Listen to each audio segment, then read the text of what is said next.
And we released just under a month ago the very first part of this plan, which was the hangar module. So this is basically baby Star Citizen that sits on everyone's drives. We have a full patcher system, just like a World of Warcraft or a League of Legends or something. And it's the full engine. And the game that we have, the functionality is sort of blocked off, so you can only use one part of it. And this is the hangar module. So it's allowing everyone that's back to sort of get in the hangar, see the ships that they have, walk around them, play around with them, explore them. And then as we go forward, we'll be adding extra functionality. But right now, I'm going to show you the hangar module. So to give you an idea of what we're doing. And this is, like I said, I wouldn't even give a publisher this build if I was doing this in a traditional way, but we're doing something very different. So let's switch to the demo. So one thing that I'd like to point out here is that we're in Eyefinity, which is a great AMD stuff. We're running on one of the FX CPUs at 5 gigahertz, and we've got the new R9 290X in here. And so we're like 3 screens, 5760 by 1080. We're very early in the development process, so we haven't really optimized anything. So we've got 10 ships in here, so this is a rather large, big collection of ships. Most people don't have this many ships in their hangar. And we have different levels of hangars you can have. So you have a basic hangar, a business level hangar, and then the deluxe hangar, which is the one where if you've got lots of ships, you get. And our smallest ship has about 300,000 polygons.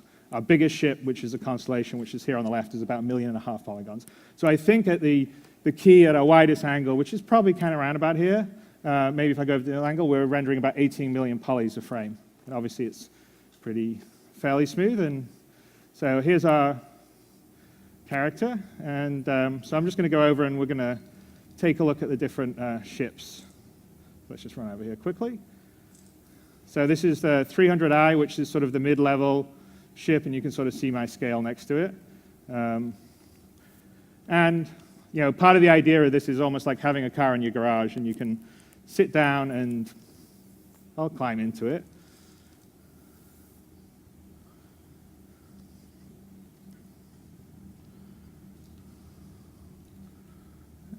So we're down here in the 300, and 300i is a single, one-person ship. It's sort of the Origin Jump Works, which is the brand of manufacturer that makes this ship, is sort of the BMW of our universe. And so, of course, you can also sit down. Oops. Oh, someone plugged the speaker in. Go back to my, there we go, okay. So we're just sitting in, and you can look around your cockpit. And in fact, I'll just see, I'll exit from the, get out.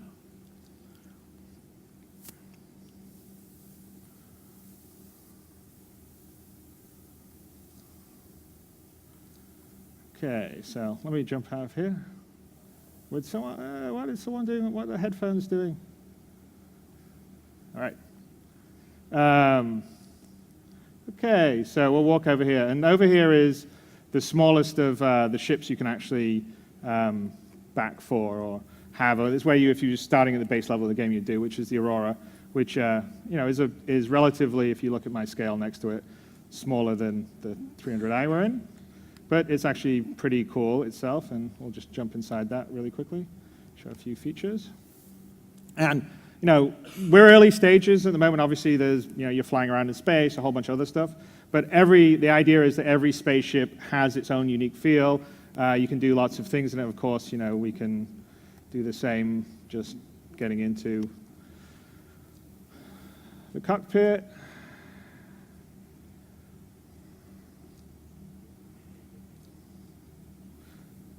And as we further move along, obviously displays and all that work, and you can sit in and you can move your displays and play with it. Can't drive it just yet.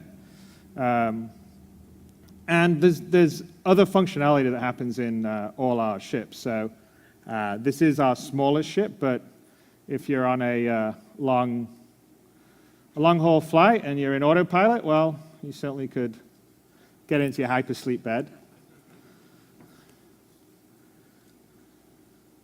and hang out while you're cruising through the stars.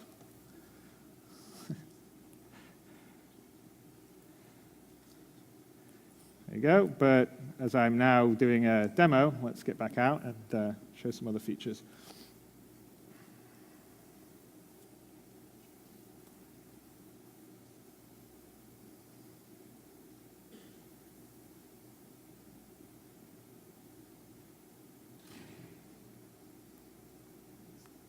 Boom, boom, boom.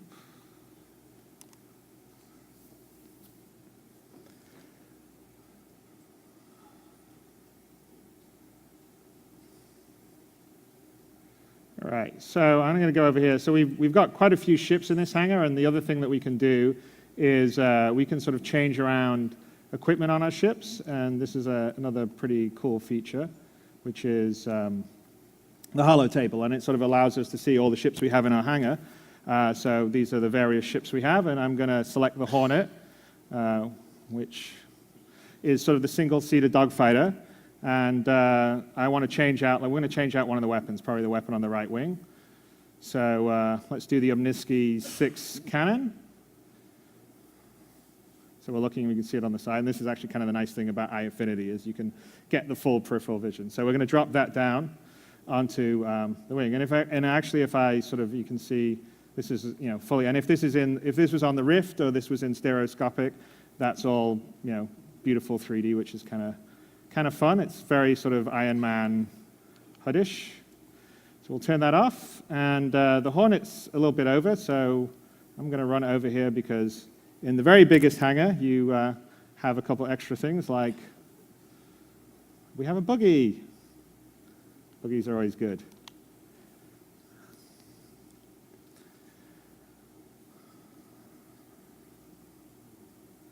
And I'll try not to hit anything. There we go. And on the left is the Freelancer, which is one of our larger ships, two-person ship. And this is the Hornet. So we'll get out and we can sort of see. This is the original gun, which is that sort of three-barreled triangle-looking gun. And then if I go along here, hopefully I'm not making anyone sick with you can see we switched out to the gun that we did in the holo table, which is kind of cool. And like all these ones, they've got great detail in the cockpits. So I'll just show you the Hornet, which is a sort of single-seater dogfighter ship that you can be flying.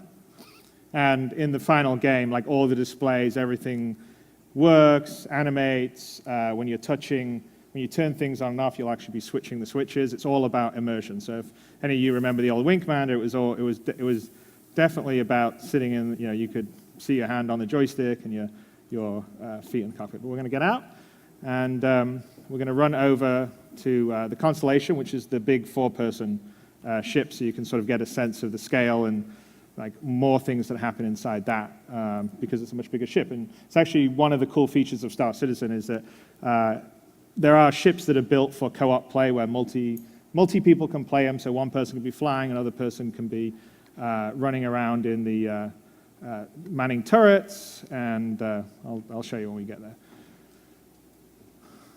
Okay, so let's oops. And you can sort of feel the Constellation there's the Freelancer I just went past a much bigger one. But as we get up to Constellation, let's get out.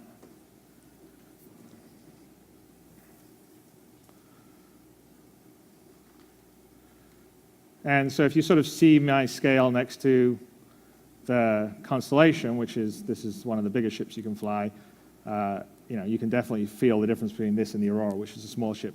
And that's one of the really cool things about Star Citizen is that the same fidelity is applied to the big ships as is to the small ships, and they all have the same level of detail inside. So let me just go in here. I'll hit the elevator. We'll walk inside.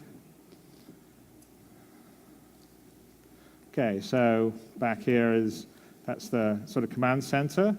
And there's just all sorts of little things we can do, like can hit that. The dining table will come out. Here's the cargo hold. There's actually a small snub-nosed fighter in here that when you're in combat you can jump into to deploy. If you're same feature, hypersleep, but there's 4 bunk beds in the Constellation. Let's see what else we got here. Oops.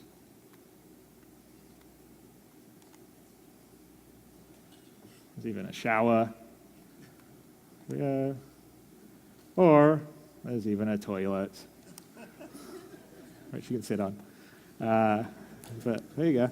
We don't have any, yeah, I know, everyone loves the toilet.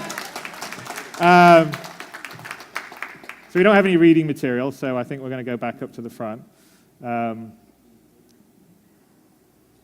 we'll just charge over here really quickly.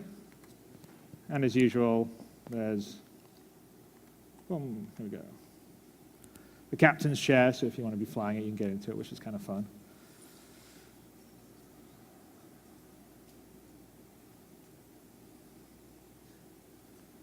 And again, same thing. Get to play with the controls, you can't fly it just yet. There we are, I'm going to see this. We'll go around and we see ourselves. I'll get out of the chair now so you can sort of appreciate the nice little animation the guys have done. Wow. So one of the things, which this is new, and it'll actually be new for our backers, we haven't seen this yet, is, let's get close enough. Right. Wow, Chris, that's all amazing. I can't wait. We got this last thing, and we're going to do get in the turret. There we go. This is our end of it.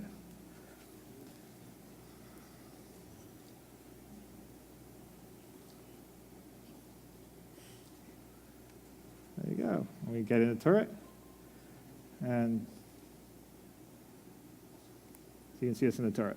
So all the little bits and functionality and stuff that's kind of cool on these ships, huge amount of detail. Anyway, we'll drop back to the presentation. I know I took a fair amount of your time up there, but I wanted to show the turret moving around.